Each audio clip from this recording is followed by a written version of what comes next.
Simple भाषा में बोला जाए, केजरीवाल मुगल साम्राज्य का आखिरी वंशज है। 10 सालों से ये मौलानाओं को दे रहा है 18,000 रुपए। क्या दिल्ली में ब्राह्मणों के पेट नहीं है क्या? उनके बच्चे नहीं है क्या? आप एक कौम को खुश करने के लिए 18,000 रुपए दे रहे, आपको शर्म नहीं आती है आप लोगों को? अब आप 4 दिन चुनाव के रह गए तो आपको पंडित याद आ गए। जब कश्मीरी पंडितों के ऊपर फिल्म बनी, आपने मजाक उड़ाया उस फिल्म का, आपने कहा यूट्यूब में डाल दो। अब आपको वोट चाहिए तो आपको हिंदू याद आ रहे, तो इस शर्म आनी चाहिए इस केजरीवाल को। और नानी कह रही है 100 करोड़ का हज हाउस बनाओ दिल्ली में। द्वारका में 100 करोड़ का हज हाउस बनाते, मौलानाओं को पालते, हर महीने तनख्वाह देते। बीजेपी की सरकार बननी चाहिए और अच्छी सरकार बनेगी और चलाएंगे भी अच्छी तरीके से। केजरीवाल तो चोर आदमी है। सर, आप पहले वो शख्स हैं जिसने केजरीवाल का खुलासा किया था और नाव में बैठ के यात्रा करी थी, तो क्या कहेंगे आप? दिल्ली का हालत दिल्ली किसकी सरकार बनती है? दिल्ली 10 सालों से भ्रष्टाचार और शराब की दलाली में डूब चुकी है और दिल्ली बुनियादी चीज़ों मांग रही है। दिल्ली मांग रही है कि उसको बुनियादी चीज़ मिले। आज दिल्ली में 10 साल सत्ता का भोग लेकर केजरीवाल ने दिल्ली वालों के साथ छलावा किया, एक धोखा किया और दिल्ली वाले आज अपने आप को ठगा सा महसूस करते हैं। आपने जो पोल खोलने की शुरुआत की, आपने तो डिप्टी सीएम को भगा दिया यहाँ से। बिल्कुल, डिप्टी सीएम अपने कर्मों से भागा। जिसको 55 की जनता ने डिप्टी सीएम बनाया, शिक्षा मंत्री बनाया और वो जनता के बीच में ना रहकर आज पीठ दिखाकर भाग गया लोगों को। जब जनता को उसकी जरूरत थी, जब जनता को साफ पानी चाहिए था पीने का, जब ये गायब था। जब जनता चाहते थे कि उसके ओवरफ्लो सीवर साफ हो, जब ये गायब था। जब शराब के ठेके खुल रहे थे यहाँ घर के आसपास, तब ये गायब था। और आज जनता को जब इसकी और जरूरत थी, तब ये बिल्कुल ही गायब हो गया। पहले कहते थे world class school, world class अस्पताल, मनीष सिसोदिया जैसा तो कोई नहीं है, लेकिन आप वो शख्स हैं जिसने उनकी पोल पट्टी खोली, उसके कारण वो भागे हैं। और लेकिन वो आज दावा कर रहे हैं, वो तो कह रहे हैं वोट काट रहे हैं बीजेपी वाले हमारे, वो लिस्ट दिखा रहे हैं संजय सिंह। क्या कहेंगे इस पर? वही रोहिंग्या बांग्लादेशियों को जो ये पाल रहे हैं दिल्ली में, जो चारों तरफ जो दिख रहे हैं, एक एक घर में जो बंद पड़े घरों में 36 40 वोट का जो खुलासा चुनाव ये कर रहा बार बार, ये किसके वोट थे? ये इनके वोट थे। आज अगर कार्रवाई हो रही है तो इनको दर्द हो रहा है। मतलब रोहिंग्या को पाल कर, बांग्लादेशियों को पाल कर वोट बैंक बढ़ाओगे दिल्ली में, तो कैसे शांत रहेंगे हम लोग?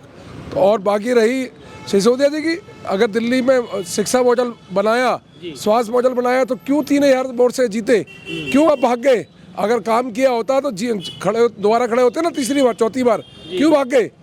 सब जनता जानती है। आज सिर्फ भ्रष्टाचार किया, शराब में दलाली खाई।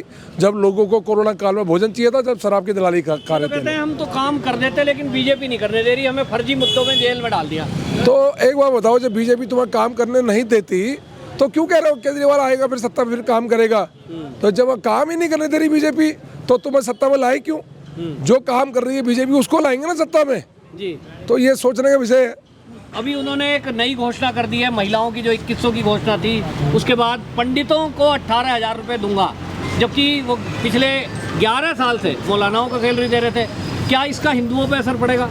भाई, अगर सिंपल भाषा में बोला जाए, केजरीवाल मुगल साम्राज्य का आखिरी वंशज है। जैसे मुगलों ने राज किया ना दिल्ली में, वैसे ही इसने राज किया और राज कर मुगलों वाली तानाशाही इसने भी दिखाई। इसने 10 सालों से ये मौलानाओं को दे रहा है 18,000 रुपए। क्या दिल्ली में ब्राह्मणों के पेट नहीं है क्या? उनके बच्चे नहीं है क्या? आप एक कौम को खुश करने के लिए 18,000 रुपए दे रहे, आपको शर्म नहीं आती है आप लोगों को? अब आप 4 दिन चुनाव के रह गए तो आपको पंडित याद आ गए, हिंदू पंडित। आप ताहिर हुसैन आपका हिंदू को जब जाफराबाद में, जब आपके हिंदू नजर नहीं आए, जब कश्मीरी पंडितों के ऊपर फिल्म बनी, आपने मजाक उड़ाया उस फिल्म का, आपने कहा यूट्यूब में डाल दो। अब आपको वोट चाहिए तो आपके हिंदू याद आ रहे, तो इस शर्म आनी चाहिए इस केजरीवाल को। का भी विरोध किया था राम मंदिर के लिए कहते थे मेरी नानी मना कर रही है, और नानी कह रही है 100 करोड़ का हज हाउस बनाओ दिल्ली में। द्वारका में 100 करोड़ का हज हाउस बनाते, मौलानाओं को पालते, हर महीने तनख्वाह देते, वक्फ बोर्ड को भी करोड़ों रुपए का फंड बिल्कुल देते। और हिंदुओं का जब नाम आता है तो कहते हैं कि यूट्यूब में डाल दो देख लेंगे।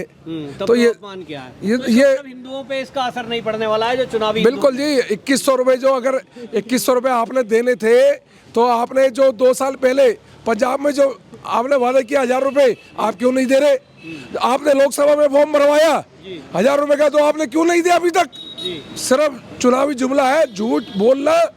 आम चीजें, जो बुनियादी चीजें, साफ पानी आप मुहैया नहीं कराए 12 सालों में, आप सीवर ओवरफ्लो ठीक नहीं कर पाए, आपने बुजुर्गों की पेंशन बंद कर दी 60 साल वालों की, आपने राशन कार्ड बंद कर दिए, आपने आयुष्मान कार्ड बंद कर दिया, सारी चीजें आपने बंद कर दी। सिर्फ दिल्ली को शराब पिलाई, 3 बोतल के साथ 4 बोतल फ्री, 1 बोतल के साथ 2 बोतल फ्री। केजरीवाल ने प्रेस कॉन्फ्रेंस करके दावा किया कि केंद्र सरकार के जो सांसद हैं यहाँ पे कोई अपने एक काम गिना दे कि दिल्ली में किया हो, हमने जो काम वादे किए वो पूरे किए हैं। भाई ये एक्सप्रेस वे बन रहा है चारों तरफ, आपको सामने दिख रहा है Meerut express way, Hapur express way, mini rail mono rail बन रही है चारों तरफ, द्वारका एक्सप्रेस बना, चारों तरफ काम हुए। किसने करे काम? ये चारों तरफ काम कर रहे हैं। केंद्र सरकार के हॉस्पिटलों में देखिए आप, राम मनोहर लोहिया से लेकर एम्स से लेकर सफदरजंग सारे हॉस्पिटल सुंदर हुए, सौंदर्यीकरण हुआ, काम हो रहा है उनमें। अच्छा, उन्होंने जो वादे किए हैं वो पूरे किए हैं क्या? वो कह रहे हैं वादे पूरे किए हैं। किन्होंने? केजरीवाल। आप बताइए 5 सालों में कौन सा नया स्कूल खोला दिल्ली में? एक स्कूल बता दीजिए। 5 सालों में कौन सा नया कॉलेज खोला? एक कॉलेज का नाम बता दीजिए सिंगल। कौन सा नया अस्पताल खोला? एक सिंगल बता दीजिए। आज 12 साल विधायक रहने के बाद पचपड़गंज में मनीष सिसोदिया ने एक सामुदायिक भवन तक नहीं बनाया, एक मल्टी पार्किंग नहीं बनाई, एक लाइब्रेरी नहीं बनाई। जो पढ़ाई की बात करते हैं, एक लाइब्रेरी नहीं है यहाँ पे बच्चों के लिए। ये देख रहे हैं सड़क पे गाड़ियाँ खड़ी हैं और रात में टायर चोरी हो जाते हैं। बहुत बुरी हालत है, बहुत बुरी हालत है। आज तभी पचपड़गंज छोड़ के भागे। दिल्ली की जनता जान चुकी है और भ्रष्टाचार के लोगों को अब दिल्ली की जनता दोबारा मौका देने वाली नहीं है। जी जी, आप भी कह रहे थे आपके एरिया में भी किन्हीं लोगों के पैसे गायब हुए हैं। हाँ, पचपड़गंज विधानसभा के अंदर। आपका? मेरा नाम सचिन सिंह पटवाल है। मैं इसी विधानसभा का निवासी हूँ। हमने भी सुना है काफ़ी लेडीज़ों के अकाउंट्स खाली हुए हैं। इनके जो पेड वर्कर्स हैं ज़बरदस्ती लोगों के घर में घुस रहे हैं। अब हमें नहीं पता है कि वो लोग इनके पेड वर्कर्स हैं या वो कल को क्या चीज़ करें लेडीज़ों के साथ। पर्सनल डाटा ले रहे हैं, लेडीज़ के साथ बदतमीजी करें, आगे जाके घरों की रेकी करें, चोरी करें। वो हमारी ये बोले कि हमारी जिम्मेदारी अगर उनके साथ कुछ होता है तो। बट ये लोग पेड वर्कर्स ला रहे हैं बाहर से, इनके बांग्लादेशी रोहिंग्यों को ला कर ये यहाँ काम करवा रहे हैं। इन चीज़ों में ये वो चीज़ें कर रहे हैं। और ये मनीष सिसोदिया जी ये सीट छोड़कर इसीलिए ही भागे हैं कि इनको पता था कि पचपड़गंज की जनता इनसे बहुत ज़्यादा दुखी है, बहुत ज़्यादा इनसे परेशान है।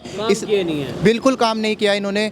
जिस स्कूल का ये मॉडल देते थे उसी के आगे 200 मीटर के दायरे के अंदर इन्होंने यहीं पे ठेका खुलवा दिया था। उसको हमारी माताओं बहनों ने, हम सब ने मिलकर उसे बंद करवाया था। उस टाइम ये कहते थे कि वो चलेगा, हम लोगों ने उसे बंद करवाया। ये क्यों भागे फिर सीट छोड़कर? इन्होंने अपना कैंडिडेट उतारा पचपड़गंज विधानसभा में, अवध ओझा। उसे कौन जानता है यहाँ जमीनी क्षेत्र में? क्या इनके पास कोई पचपड़गंज विधानसभा में कोई नेता नहीं था इनके पास? अच्छा, आप तो युवा हो और वो कहते हैं उसको तो बहुत ज़्यादा लोग मानते हैं, अवध ओझा को। बिल्कुल देता है उसके ऊपर खुद, जितना मुझे नॉलेज है, जितनी मैंने स्टडी करी है उसके बारे में, उसके ऊपर तो खुद 19 केसेस फाइल हैं। अच्छा, 19 केसेस तो मुझे पता है जो मैंने स्टडी करी है गूगल के अकॉर्डिंग। तो युवा उसके लिए कोई मतलब युवाओं का आकर्षण का केंद्र बिल्कुल भी नहीं है। उसे हमने अभी तक मतलब मान लीजिए 25 दिन तो हो चुके हैं टिकट हुए। हाँ जी। अभी तक हमने उन्हें एक दिन भी ज़मीनी स्तर पर नहीं देखा है। ना वो किसी जनता से मिले हैं, ना कुछ उनके बीच में आए हैं।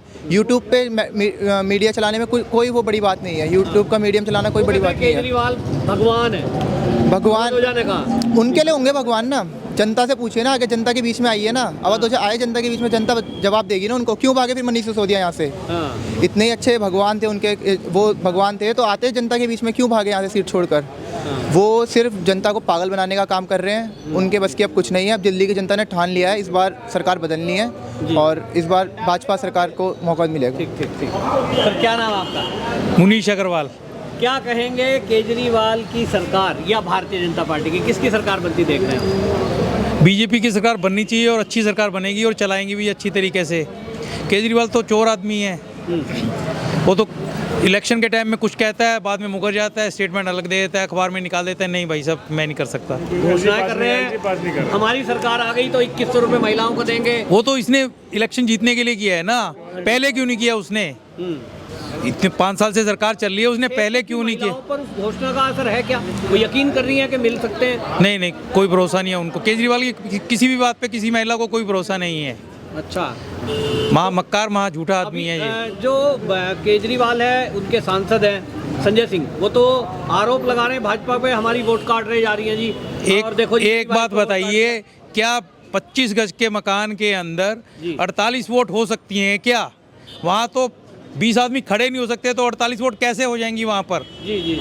तो ये आरोप तो 100% गलत है और ये बताओ फर्जी वोट बनाई हुई थी जिनको बस रोहिंग्याओं की- इन्होंने रोहिंग्या की बांग्लादेशियों की वोट बनाई है अपना वोट बैंक बनाने के लिए। इनसे पूछा जाए क्या इन्होंने दिल्ली में किसी हिंदू को बसाया है क्या, बाहर से कोई लाए हैं क्या? ये शरणार्थियों को ले आते हैं बाहर से बांग्लादेशियों को अपना वोट बैंक बढ़ाने के लिए, अमानतुल्लाह तो खान और देश का बेड़ा दिल्ली का बेड़ा गर्क कर रहे हैं ये। जी जी 10,000 रुपए दे रहे हैं उनको बताने की जगह दी गई। हाँ बस तो इसका मतलब आप कह रहे हैं उसका कोई घोषणाओं का असर नहीं है। कोई असर नहीं है और ये खोखली घोषणाएं हैं।